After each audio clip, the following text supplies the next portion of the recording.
बिस्मिल्लाहिर्रहमानिर्रहीम अस्सलामु अलैकुम डियर व्यूवर्स। आज के इस लेक्चर में हम डिस्कस करेंगे रिसर्च प्रोसेस के हवाले से।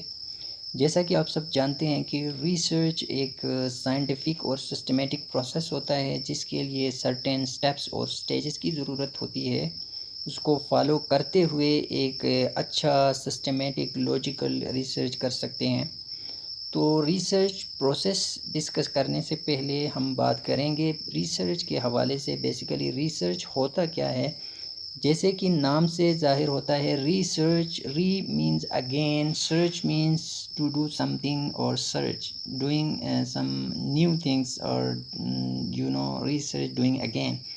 तो रिसर्च बेसिकली एक साइंटिफिक और सिस्टमेटिक स्टडी होती है जिसमें आप दो चीज़ें कर सकते हैं, या तो जो ऑलरेडी डिस्कवर हुआ है या रिसर्च हुआ है उसी को फर्दर एडवांसमेंट करते हैं, उसको रिसर्च करते हैं अगेन एक्सपेरिमेंट के ज़रिए, जिसमें कुछ गैप्स होती हैं, कुछ लिमिटेशंस होती हैं। फॉर एग्जांपल एक स्कॉलर ने रिसर्च किया था एक स्पेसिफिक एरिया में, उसमें कुछ गैप्स थे, कुछ लिमिटेशंस थे, तो फर्दर आप जो है उसको एडवांसमेंट करते हैं, उसको फर्दर एक्सप्लोर करते हैं, तो ये रिसर्च कहलाता है। और आप जो है नया कोई रिसर्च करते हैं, कोई इनोवेशन करते हैं, एक नई चीज़ डिस्कवर करते हैं, तो ये भी रिसर्च कहलाता है। तो रिसर्च एक साइंटिफिक और सिस्टमेटिक प्रोसेस को कहते हैं जो कि एक सीरीज़ ऑफ स्टेजेस या स्टेप्स जिसके अंदर होते हैं, उसको फॉलो करते हुए आप जो है अपने ऑब्जेक्टिव्स को अचीव कर सकते हैं। तो इसके अलावा जो आप रिसर्च कर रहे होते हैं उसकी कुछ क्वालिटीज़ भी होती हैं, कुछ रिसर्च की क्वालिटीज़ होती हैं। अगर वो क्वालिटीज़ उसमें शामिल हो गई तो आपका रिसर्च एक सिस्टमेटिक, लॉजिकल और अच्छा रिसर्च साबित होगा। उसके लिए सबसे पहले पर्पज़ होना चाहिए कि एक प्रॉपर पर्पज़ और ऑब्जेक्टिव। जब आप रिसर्च करना चाह रहे हैं किसी एरिया में या किसी टॉपिक पे, तो उसका एक स्पेसिफिक पर्पस होना चाहिए, उसका ऑब्जेक्टिव होना चाहिए और सिस्टमेटिक भी होना चाहिए। सिस्टमेटिक इन अ सेंस कि आपने थ्रू प्रॉपर जो है आपने जो स्टेप्स या स्टेजेस हैं उनको फॉलो करना है। आपने उन स्टेजेस और स्टेप्स को फॉलो करते हुए सिस्टमेटिक वे में आपने करना है। लेट्स सपोज आपने सैंपल डायरेक्ट ही कलेक्ट किया, ठीक है, आपने ना तो अपना टॉपिक सेलेक्ट किया है ना आपने कोई सैम्पलिंग डिज़ाइन की है, डायरेक्टली आप फील्ड में जाते हैं, जाके कोई सैंपल कलेक्ट करते हैं, whether it may B water samples, soil samples और कुछ प्लांट स्पीशीज़ या एनिमल स्पीशीज़ को आप कलेक्ट करेंगे। ना ही आपको टॉपिक का पता है, ना आप करना चाह रहे हैं को क्या चीज़ करना चाह रहे हैं, ना आपके कोई ऑब्जेक्टिव्स हैं, तो ये आपका रिसर्च नहीं होगा। इसीलिए सिस्टमेटिक इन अ सेंस कि आपने थॉरली जो है सारे स्टेप्स को फॉलो करने हैं, from the basic steps to end, ठीक है, आपने एक सिस्टमेटिक वे में करेंगे तो ये इसकी क्वालिटीज़ में होंगी और ये एक अच्छा रिसर्च होगा। सिमिलरली रेप्लिकेबल होना चाहिए, इट मीन्स कि इसको रिप्रोड्यूस कर सकें, कोई भी जो स्कॉलर है या रिसर्चर है उसको अगेन उसको कर सके, उसको रेप्लिकेट कर सके, तो रेप्लिकेबल हो, तो ये भी क्वालिटीज़ में से हैं रिसर्च की, ये भी ज़रूरी है। इसी तरह एम्पेरिकल और कंट्रोल्ड और लॉजिकल, ये भी इसके स्टेप्स हैं। कंट्रोल्ड इन अ सेंस कि आपका स्पेसिफिक टाइम स्पेन होना चाहिए, कि अगर आप रिसर्च करना चाह रहे हैं तो वो टाइम बाउंड होना चाहिए कि इस टाइम पे आप करेंगे, ठीक है। सिस्टमेटिक वे में मैं जो है इतने टाइम में अपना टॉपिक फाइनल करूँगा और इतने वीक्स में मैं जो है सैंपल कलेक्ट करूँगा, फिर सैंपल एनालिसिस, फिर राइट अप, ये सब एक टाइम बॉन्ड, ठीक है, उसके जो ऑब्जेक्टिव्स में आता है कि उसमें टाइम बॉन्ड ऑब्जेक्टिव्स और आपने पूरा एक प्लान बनाना है सिस्टमेटिक वे में। और लॉजिकल भी होना चाहिए, आपके पास कोई लॉजिक हो। ऐसे ही आप, जैसे कि मैंने पहले बताया, कोई आपने ऑब्जेक्टिव रखा ही नहीं है, कोई आपको आइडिया ही नहीं है, डायरेक्ट ही आप फील्ड पे जाके सैंपल कलेक्ट करेंगे, सैम्पलिंग का भी नहीं पता, डिज़ाइन का नहीं पता, तो फिर ये आपका रिसर्च क्वालिटी का रिसर्च नहीं होगा। अब आते हैं इसके स्टेप्स की तरफ, जो डिफरेंट स्टेप्स आपने फॉलो करने हैं एक अच्छा सा रिसर्च जो आप करना चाह रहे हैं उसके लिए। सबसे पहले आपने क्या करना है जी, टॉपिक सिलेक्ट करना है। आपने कोई भी प्रॉब्लम को आइडेंटिफाई करना है अपने स्पेसिफिक फील्ड में, जिसमें भी आप करना चाह रहे हैं, ठीक है, सोशल साइंसेस में, नेचुरल साइंसेस में, जिस एरिया में भी, एजुकेशन में भी, ठीक है, आपने जिसमें भी आपने करना है, सबसे पहले आपने कोई प्रॉब्लम आइडेंटिफाई करना है कि मैंने इस पे करना है। तो ये भी वेरी कर रहा होता है अकॉर्डिंग टू द नीड। और जो आजकल जो है आप नेट में भी सर्च कर सकते हैं, जो लेटेस्ट टॉपिक्स हैं उस हवाले से जो प्रॉब्लम्स हैं तो उसको आप सिलेक्ट करेंगे तो वो आपका टॉपिक सिलेक्ट हो गया, या उसको प्रॉब्लम को आइडेंटिफाई करना भी कह सकते हैं। उसके बाद आपने क्या करना है जी, लिटरेचर सर्वे करना है।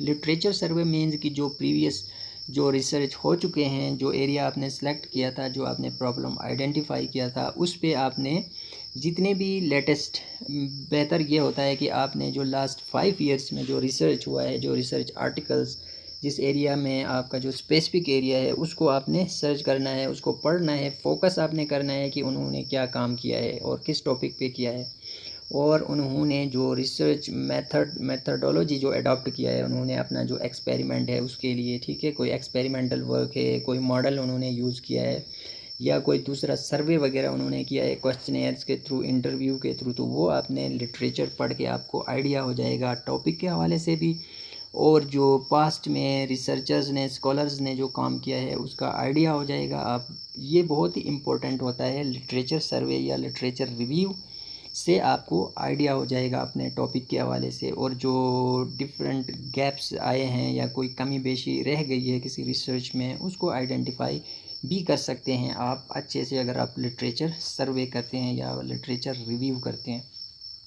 नेक्स्ट में जो है आप फार्मूलेशन ऑफ हाइपोथेसिस। हाइपोथेसिस कहते हैं basically to make some assumptions, ठीक है, टू मेक सम एजम्पशन करते हैं या प्रिडिक्ट करते हैं, ठीक है, उसको हाइपोथेसिस कहते हैं। ये ज़रूरी नहीं होता, ये कंपलसरी स्टेप नहीं है। कुछ जो स्पेसिफिक एरियाज़ हैं उनमें हाइपोथेसिस आप बना सकते हैं, ठीक है, कुछ में नहीं भी बनता है, तो ये ज़रूरी नहीं होता। बहरहाल ये एक स्टेप में इंक्लूड किया गया है कि हाइपोथेसिस भी आप फार्मूलेट कर सकते हैं, कोई क्वेश्चन बना सकते हैं अपने स्पेसिफिक रिसर्च फील्ड के हवाले से, एरिया के हवाले से। उसके बाद फिर उसको आपने प्रूव भी करना है उस हाइपोथेसिस को, whether it may B right और रॉन्ग।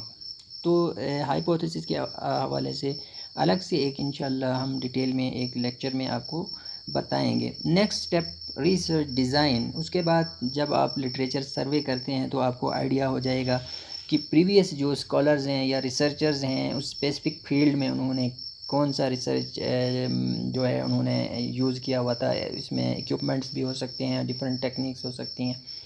फिर जो है आप सैम्पल को सैम्पलिंग डिज़ाइन एक बनाएंगे कि आप सैम्पल कहाँ से कलेक्ट करेंगे, किस चीज़ का सैंपल आप कलेक्ट करेंगे, सॉइल सैंपल, वाटर सैंपल, ठीक है, आप कोई मॉडल यूज़ कर रहे होते हैं तो उसी हिसाब से आपने, या आपने कोई जो है जीआईएस बेस्ड ऐसा कोई आपने मैप्स वगैरह बनाने हैं, तो ये सब आपने अपना सैंपल डिज़ाइन बनाते हुए आपने वो करना है। Next one is the data collection.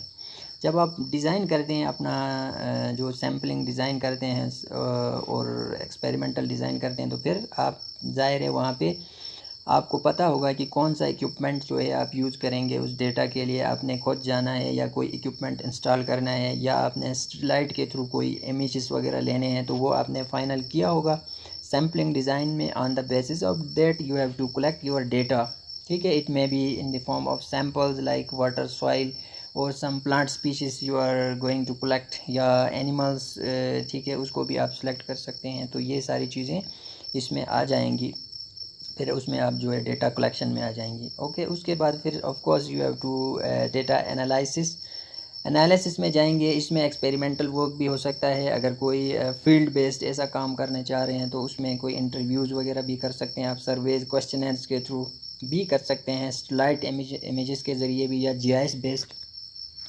आप वो भी कर सकते हैं, जीआईएस बेस्ड वो भी कर सकते हैं, ठीक है। ये उस आपके अपना सैम्पल डिज़ाइन के मुताबिक जो भी आपने इक्विपमेंट सेलेक्ट किया है उसी हिसाब से आप डेटा एनालिसिस करेंगे। उसमें फिर दूसरे सॉफ्टवेयर भी यूज़ होते हैं, जैसे SPSS वगैरह, आर सॉफ्टवेयर, ठीक है, लेटेस्ट जो आजकल यूज़ हो रहा है आर सॉफ्टवेयर, SPSS, और आप एक्सेल भी यूज़ करते हैं जिसके थ्रू जो है आप डेटा एनालिसिस करेंगे। और फिर हाइपोथेसिस टेस्टिंग, अगर आपने अपने उसमें रिसर्च में हाइपोथेसिस फार्मूलेट किया है तो फिर उसको आप टेस्ट करेंगे, और अगर आपने हाइपोथेसिस फार्मूलेट नहीं किया था तो ज़रूरी नहीं है कि आप हाइपोथेसिस को टेस्ट करेंगे। Next is data interpretation. ज़ाहिर है एनालिसिस के बाद फिर डेटा इंटरप्रेट करेंगे, और नेक्स्ट और लास्ट स्टेप जो है रिपोर्ट राइटिंग है, जिसके अंदर डिसमिनेशन, फाइंडिंग और कंक्लूजन, ये इसी में शामिल होते हैं, रिपोर्ट राइटिंग में। यानी कि आप जब राइट अप करते हैं, थीसिस लिखते हैं या डिसर्टेशन भी कहा जाता है, इसी को आप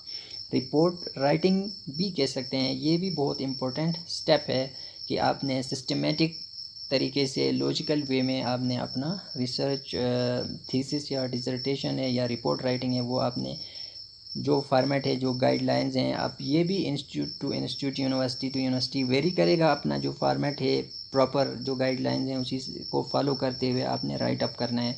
ये राइट अप भी ज़ाहिर एक सिस्टमेटिक वे में होगा, कौन सा जो है स्टेप और कौन सा चैप्टर आपने कैसे राइट अप करना है, और कंक्लूजन और फाइंडिंग वगैरह ये इसी रिपोर्ट राइटिंग का पार्ट है। तो डियर व्यूअर्स, ये था आज का लेक्चर रिसर्च प्रोसेस। तो हमने डिस्कस किया कि रिसर्च के हवाले से, और फिर उसकी कुछ क्वालिटीज़, और फिर ये रिसर्च प्रोसेस। तो आप जब भी आप रिसर्च करना चाह रहे हैं तो आप भी एक सिस्टमेटिक तरीके से ये स्टेप बाय स्टेप इनको फॉलो करते हुए अपना रिसर्च करेंगे तो एक आपका एक क्वालिटी का रिसर्च होगा। फिर आप जो है एक क्वालिटी का जो है अपना रिपोर्ट राइट कर सकेंगे, एक अपना थीसिस जो है आप लिख सकेंगे।